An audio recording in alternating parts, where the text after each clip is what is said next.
வாழ்க வளமுடன். Healing hands education healing centre தங்களை அன்புடன் வரவேற்கிறது. வாங்க, இந்த பதிவில் வீட்டுக்குள்ளே இன்னமும் தெரியல ஒரு மாதிரி டிஸ்டர்ப்டாகவே இருக்குது. வீட்டுக்குள்ளே வந்தாலே எப்போ பார்த்தாலும் பிரச்சனை நடக்குது, நிறைய வருமானம்லாம் வருது, செலவு அதிகமாக இருக்குது.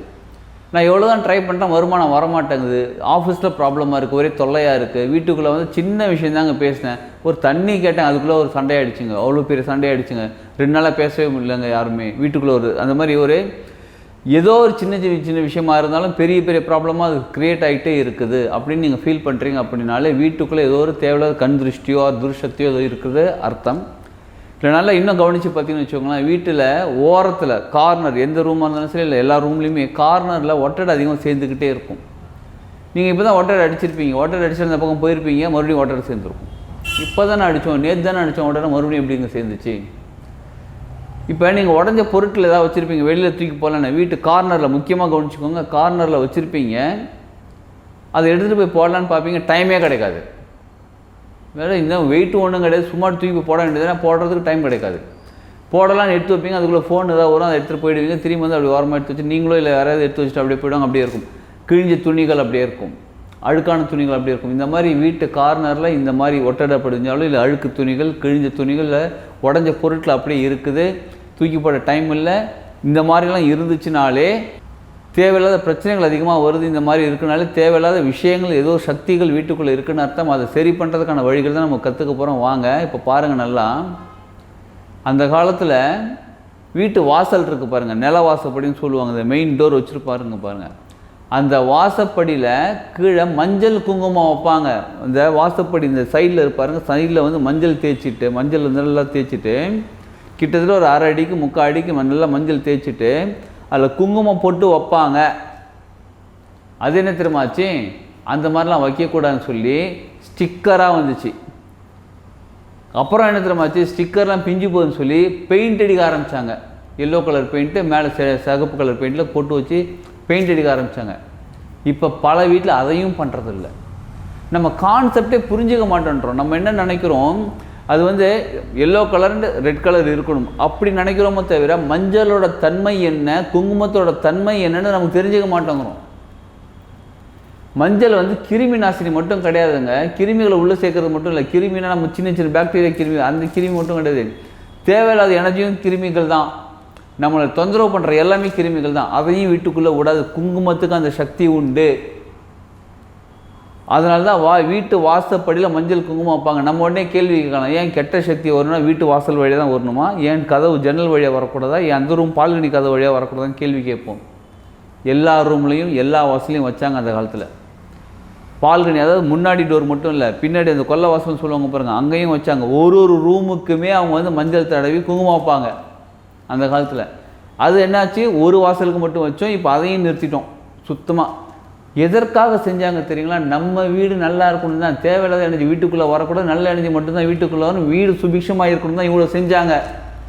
நம்ம அதை மறந்துட்டு இது வந்து நம்ம என்ன சொல்ல ஆரம்பிச்சிட்டோம்னா, இதெல்லாம் என்னங்க மூட நம்பிக்கைன்னு சொல்ல ஆரம்பிச்சிட்டோம். இதெல்லாம் மூட நம்பிக்கை கிடையாது, சயின்ஸ் இதுக்கு பின்னாடி இருக்குது. நமக்கு நம்ம பெரியவங்க சயின்ஸை சொல்லித்தரல. அதனால் அதாவது சயின்ஸ்னால் அவங்களுக்கு புரிதல் ஏன் இதை வைக்கணுன்ட்டு சொல்லித்தரல, அதனால் நம்ம விட்டுட்டாங்க. இதை வைங்க, இனிமேல் நீங்கள் செய்யுங்க. இதுவரை செய்யலாம், இனிமேல் செய்யுங்க. அடுத்தது வீட்டு என்ட்ரன்ஸ் இருக்குது பாருங்கள், என்ட்ரன்ஸ் வாசப்படியில் முதல்ல நீங்கள் என்ன தெரியுமா பண்ணுங்கள், மா இலை தோரணம்னு சொல்லுவாங்க. நம்ம இப்போ தீபாவளி, பொங்கல் இந்த மாதிரி ஃபங்க்ஷன் ஃபெஸ்டிவல் டைமில் கட்டுறோம் பாருங்கள், மா இலை தோரணம். இந்த மா இலை தோரணம் எப்பயுமே இருக்கணும். அட்லீஸ்ட்டு ஒரு 4 மா இலை பறிச்சுக்கோங்க, ஒரு நூல் கட்டிக்கோங்க, அதில் மா இலை கட்டிட்டு வீட்டில் தோரணம் தொங்க விடுங்க. காஞ்சிருச்சா எடுத்து மாற்றிடுங்க, மறுபடியும் காஞ்சா மறுபடியும் எடுத்து மாற்றிடுங்க. மா இலைக்கு வீட்டுக்குள்ளே தேவையில்லாத எனர்ஜிகளை உள்ளே வர வைக்க, அதாவது தடுக்கக்கூடிய சக்திகள் இருக்குது. அதில் தான் கண் திருஷ்டி படக்கூடாது. ஏன்னா வீட்டில் ஒரு ஃபங்க்ஷன் நடக்குதா, கண் திருஷ்டி படக்கூடாது, எந்த கெட்ட சக்திகளும் வரக்கூடாதுன்னா மா இலை கட்டினாங்க. இப்போ நம்ம தினமுமே கட்டினா ரொம்ப நல்லது. தினமுமே புதுசாக இல்லைங்க, 2 நாள் 3 நாள் காஞ்சி போச்சா ஃப்ரெஷ்ஷாக கட்டு. அதுக்கு பதில் நம்ம என்ன திரும்ப பண்ண ஆரம்பித்தோம், பச்சை கலரில் அந்த ஸ்டிக்கர் மாதிரி, அது ஒரு மாதிரி பிளாஸ்டிக்கில் இருக்கும் பாருங்கள், மா இலை மாதிரியே பண்ணிவிட்டு அதில் சாமி ஃபோட்டோ வச்சு ஒட்ட ஆரம்பித்தோம். அது கட்டி விட ஆரம்பித்தோம். இப்போ அதையும் நிறுத்திட்டோம். நம்ம என்ன பர்பஸ்க்காக ஒரு விஷயம் சொல்லி கொடுத்தாங்க, அதோட தாத்பரியம் என்ன, அதோட தாந்திரிகம் என்ன, அதோட உள்ளுக்குள்ள சக்தி நிலை என்னன்றதை மறந்துட்டு கலர் அடிக்க ஆரம்பிச்சிட்டோம். அந்த மாதிரி கலர் கலராக கட்ட ஆரம்பிச்சிட்டோம். சரி, அது இப்போ வேப்ப இலையும் அந்த மாதிரி கட்டலாம். மா இலை மட்டும் கிடையாதுங்க, வேப்ப இலையும் கட்டலாம். வேப்பம் கொழுந்து 6 வேப்பங்க இது இருக்குது பாருங்கள், அந்த ஸ்டிக்கு மாதிரி 2 கார்னர்லையும் கட்டி விடுங்க. மா இலை கிடச்சாலும் கட்டுங்க, வேப்ப இலை கிடச்சாலும் கட்டுங்க. மா இலை மாமரம் மாதிரி எங்கேயாவது இருக்குதுன்னு சொல்லலாம். வேப்ப மரம் எங்கே பார்த்தாலும் இருக்குது. சும்மா ரோட்லேயே அப்படி வளர்ந்துருக்கும். நேராக போய் ஒரு கிளையை கடிச்சு அப்படி கட்டி விடுங்க. இதெல்லாம் கட்டினாலே வீட்டில் ரொம்ப நல்லது நடக்கும். சரி, அந்த வேப்ப இலை கட்டிட்டேன், அந்த மா இலை கட்டிட்டேன், காஞ்சி போச்சு, என்ன பண்ணலாம்? நீங்கள் தூபம் போடுறீங்க பாருங்கள், நல்லா காஞ்ச பிறகு சருகு மாதிரி இருக்கும், நல்லா அப்படி பொடி பொடியாடும். தூபம் போடும்போது அந்த இலையும் சேர்த்து போடுங்க. வீட்டுக்குள்ளே கெட்ட சக்தி வெளில ஓடி போயிடும். பாருங்கள், மா இலையை காஞ்ச பிறகு வேப்ப இலையை காஞ்ச பிறகு தூக்கி கூட போட வேணாம், நீங்கள் தூபம் போடுற பொடியிலே சேர்த்து போடுங்க. வேப்ப இலையை போட்டால் ரொம்ப ஒரு மாதிரி கசப்பான வாசனை அடிக்கட்டும். நமக்கு மட்டும் நல்ல, நம்ம எனர்ஜி பாடியில் இருக்கக்கூடிய கெட்ட சக்தி வெளில ஓடி போகும், வீட்டுக்குள்ளே இருக்கக்கூடிய கெட்ட சக்தி வெளில ஓடி போகும். இது செய்கிறதுக்கு உங்களுக்கு என்னங்க கஷ்டம், எவ்வளோங்க செலவு பண்ண போகிறோம்? ஆனால் வீட்டுக்கு நிறைய இது பண்ணணும், அதை பண்ணணும் சொல்லி எக்கச்சக்கமாக செலவு பண்ணுறதுக்கு நம்ம ரெடியாக இருக்கோம். ஆனால் இயற்கையாக இருக்கக்கூடிய சில விஷயங்கள் நம்ம பயன்படுத்துறதுக்கு யோசிக்கிறோம். சில கடைகளில் சில இடங்களில் பார்த்தீங்கன்னா எலுமிச்சம்பழமும் 4-5 மிளகாய் காஞ்ச மிளகாயும் சேர்த்து கட்டுவாங்க. சின்ன புளி இல்லை அந்த மாதிரி ஏதாவது ஒரு சேர்த்து கட்டுவாங்க. முக்கியமாக எலுமிச்சம்பழமும் அந்த காஞ்ச மிளகாயும் சேர்த்து கட்டுவாங்க. ஏன் தெரியுங்களா? நம்ம வீட்லேயும் வாசலில் கட்டி வைக்கிறது ரொம்ப நல்லது. துர்சக்திகளுடைய உணவு அது எதை விரும்பி சாப்பிடுவாங்கன்னா புளிப்பு சுவையையும் அதுக்கப்புறம் கார சுவையும் நல்லா விரும்பி சாப்பிடக்கூடியவங்க. அதனால் முன்னாடியே வீட்டு வாசல்லையே கட்டி வைக்கிற போது சப்போஸ் ஏதாவது துர்சக்திகள் வந்தாங்கன்னா வந்து நம்ம ஃபுட்டு இங்கேயே இருக்குப்பான்னு சொல்லிவிட்டு அந்த காரத்தையும் அந்த ஃபிசிக்கலாக காரத்தை சாப்பிடுவாங்கன்னு இல்லை, எனர்ஜி லெவலில் அதை எடுத்துக்கிட்டு அப்படியே போயிடுவாங்க. கொஞ்ச நாளில் பாருங்கள் அந்த அதாவது ஏற்கனவே காஞ்ச மிளகாய் தான் ரொம்ப வாடி போய் ஒரு மாதிரி வதங்கி போயிடும். நீங்கள் அதே ஒரு 10 மிளகாய் ஒரு கிலோ மிளகாய் வாங்கி வச்சுருப்பீங்க, ஒரு 5 மிளகாய் எடுத்து வெளியில் கட்டி வச்சுருப்பீங்க. ஆனால் வெளியில் இருக்க மிளகாய் சீக்கிரம் காஞ்சி ஒரு மாதிரி வாடி போயிடும். வீட்டுக்குள்ளே வச்சுருக்க மிளகாய் அப்படியே இருக்கும். காரணம் என்ன? துர்சக்திகள் அந்த எனர்ஜி எடுத்துக்கிட்டாங்க. எலுமிச்சம்பழம் சீக்கிரம் அழுகி போன மாதிரி ஆகிடும், இல்லை காஞ்சி போடும், ஏதோ ஒரு மாறிடுச்சா மறுபடியும் எடுத்து மாற்றுங்க. இதுக்கு எவ்வளோங்க? ஒரு எலுமிச்சம்பழம் 50 ரூபா 500 ரூபாவாங்க, 5 ரூபா. சிலர் வீட்டிலே மரம் இருக்குது, எடுத்து இந்த மிளகாவும் சேர்த்து கட்டுங்க. இதுவும் வீட்டுக்குள்ளே துர்சக்திகளை சேர்க்க முடியாமல் இருக்கிறதுக்கான ஒரு நல்ல விஷயம்தான். இந்த பரிகாரமும் பண்ணுங்கள்.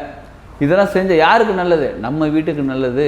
இப்போ இதெல்லாம் செய்யும்போது நீங்கள் சொன்னீங்க பாருங்கள் ஆரம்பத்தில், எங்கள் வீட்டில் எவ்வளோ பிரச்சனை இருக்குங்க, பிரச்சனை சால்வ் ஆக ஆரம்பிக்கும், குடும்பத்தில் நல்ல விஷயங்கள் நடக்க ஆரம்பிக்கும், தேவையில்லாத எனர்ஜி லெவல் வெளியில் போக ஆரம்பிக்கும்.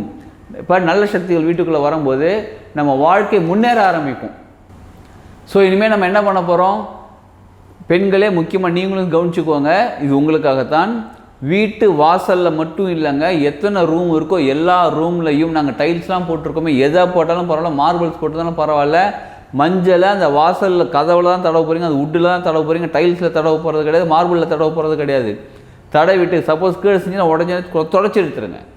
மஞ்சள் தடவிட்டு ஒரிஜினல் மஞ்சளாக தடவுங்க. அதுக்கும் மறுபடியும் பெயிண்ட்லாம் அடிக்காதீங்க. ஒரிஜினல் மஞ்சள், கஸ்தூரி மஞ்சள், இந்த மாதிரி மஞ்சள் இருக்குது பாருங்கள், அந்த மஞ்சள் அதாவது குழச்சி தடவிட்டு குங்குமம் வச்சு விடுங்க. வீட்டில் எத்தனை வாசப்படி இருக்கோ, அதாவது இந்த என்ட்ரன்ஸு ஒரு ரூம் இருக்குது, அடுத்த பெட்ரூம் இருக்குது, அந்த பக்கம் பால்கனி இருக்குது, இந்த பக்கம் பால்கனி இருக்குது, அங்கே ஒன்று இருக்குது, இங்கே இருக்குன்னு எல்லா ரூமையும் அந்த மாதிரி தடவி மஞ்சள் குங்குமம் வைங்க.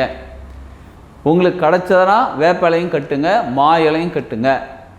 எலுமிச்சம்பழம் எங்கே பார்த்தாலும் கிடைக்குது, கடையிலே கிடைக்குது. எலுமிச்சம்பழம் வாங்கிட்டு வந்து நல்லா தண்ணியில் போட்டு வாஷ் பண்ணிவிட்டு நல்லா தொடச்சிட்டு அதுக்கப்புறம் அந்த பச்சை மிளகா காஞ்ச மிளகா சொன்ன பாருங்கள், அந்த பட்டை மிளகான்னு சொல்லுவாங்க பாருங்கள், அந்த மிளகான்னு சேர்த்து வச்சு வீட்டுக்கு வெளியில் கட்டணும், உள்ளுக்குள்ளே கட்டக்கூடாது, வெளியில் கட்டி விடுங்க.